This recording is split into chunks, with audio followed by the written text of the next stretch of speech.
Hello বন্ধুরা, আজ একটি নতুন ভিডিও নিয়ে আপনাদের সামনে চলে আসলাম। সোশ্যাল মিডিয়ায় কন্টিনিউ বাংলাদেশ পাকিস্তান কন্টিনিউ যেন রঙ্গমঞ্চের মতো তামাশা মেতেই রয়েছে। আইসিসি বাংলাদেশকে টি-20 ওয়ার্ল্ড কাপ থেকে ছাঁটাই করার পরেও বাংলাদেশের কিছু পাবলিক তারা কন্টিনিউ সোশ্যাল মিডিয়ায় তারা ভিডিও পোস্ট করছে এবং ফেসবুকে তারা ছবি পোস্ট করছে যে তাদের খুব খেলার ইচ্ছা রয়েছে যদি পাকিস্তান বয়কট করে। আর এমনও একটি সূত্র অনুসারে জানা গেছে যে পাকিস্তান নাকি তারাও তামাশা করছে। পাকিস্তানের বোর্ডের যে লিডার সে এত পরিমাণে শয়তান, সে খালি রঙ্গ তামাশা করছে। ইন্টারন্যাশনাল যত ভালো ভালো প্লেয়ার রয়েছে তারা পর্যন্ত এর বিরোধ করছে যে এইগুলো কী চলছে।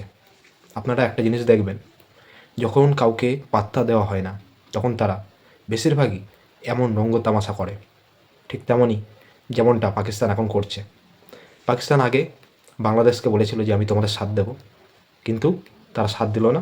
বরং কী করলো, তারা তাদের স্কোয়াড গঠন করে দিল এবং বিসিবি সভাপতি বুলবুল সে কী করছে, সে পর্যন্ত হঠাৎ করে ডিসিশন যে এটা নিল না, এই ডিসিশন নেওয়ার কারণে আইসিসি পুরো বাংলাদেশকে ছাঁটাই করে দিল।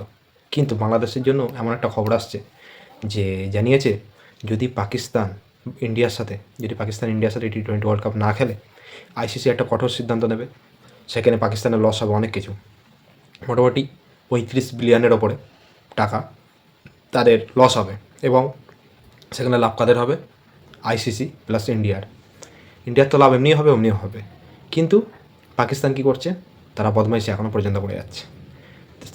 তা পাকিস্তানের ক্রীড়াবিদ যে আছে সে বলছে যে তাদের প্রধানমন্ত্রী আসবে, শাহবাজ শরীফ, তিনি আসবেন, তার সাথে মিটিংয়ে বৈঠক করে কী সিদ্ধান্ত হয় তারপরে জানাবে। তো সিদ্ধান্ত যদি না বলে তাহলে আইসিসি তাদের ওপর তো কঠোর নেবে। তার সাথে একটা চান্স রয়েছে বাংলাদেশের। কিন্তু বাংলাদেশ, আমার তো মনে হয়, আমার দৃঢ় বিশ্বাস, বাংলাদেশ এত অপমানিত হওয়ার পরেও যদি খেলতে আসে তাহলে তারা তাদের পাবলিকের কাছে কিন্তু গালাগালি শুনবে, তাছাড়া কিচ্ছু না। কারণ তাদের এত বড় অপমান পাকিস্তান চলে যাওয়ার পরেও তারা যদি আসে তাহলে এর থেকে লাঞ্ছিত বঞ্চিত হওয়া ছাড়া কিচ্ছু হবে না। আমি আগে একটা কথা বলেছিলাম যে তোমরা সোশ্যাল মিডিয়ায় যতই লড়ো, কারণ তোমরা তো সোশ্যাল মিডিয়ায় লড়তে ভালোবাসো, ওপেনলি মাঠে লড়তে ভালোবাসো না। তোমরা যদি মাঠে লড়ার ছেলে হও, মাঠে যদি লড়ার ক্রিকেটার হও, তাহলে ময়দানে তোমরা কাপ নিয়ে দেখাও। এইভাবে গুপ্তচরের মতো পিছন দিয়ে ছুরি মারার মতো এরকম কাজ করো না। তোমরা তো সেটাই করছো। বাংলাদেশের কিছু ফ্যান আছে, আমি যাদেরকে ভালোবাসি, কিছু পাবলিক আছে, তারা কী করবে, নেগেটিভ পোস্ট করবে। তারা খালি কাটি মারবে। পাকিস্তানের একজন প্লেয়ার রয়েছে ওয়াসিম আকরাম, তিনি পর্যন্ত বলছে যদি লড়ার মতো হয় তোমরা এমনটা করো না, তোমরা মাঠে ময়দানে লড়ো। তোমরা তো এইভাবে শত্রু যদি নিধন করতে হয়, একটা কথা রয়েছে না, মাঠে লড়ো। যদি ইন্ডিয়াকে শত্রু মনে করো তো মাঠে লড়ো, কিন্তু পারবে না। আসল কথা কী জানেন, কিছুদিন এই যে আমাদের টি-20 সিরিজ খেলা হচ্ছে না, অভিষেক শর্মার ঈশান কিষানের এত পরিমাণ পিটাচ্ছে, তাদের মাথা হ্যাং করছে, যার কারণে তারা পাগল হয়ে গেছে। প্রথমে তো বাংলাদেশ স্কুলে নিয়েছে, এখন পাকিস্তান। তো আমার হাসিও পাচ্ছে। তো বন্ধুরা, যাই হোক, ভাইয়েরা অনেক লজ্জায় রয়েছে, অনেক ভয় পাচ্ছে।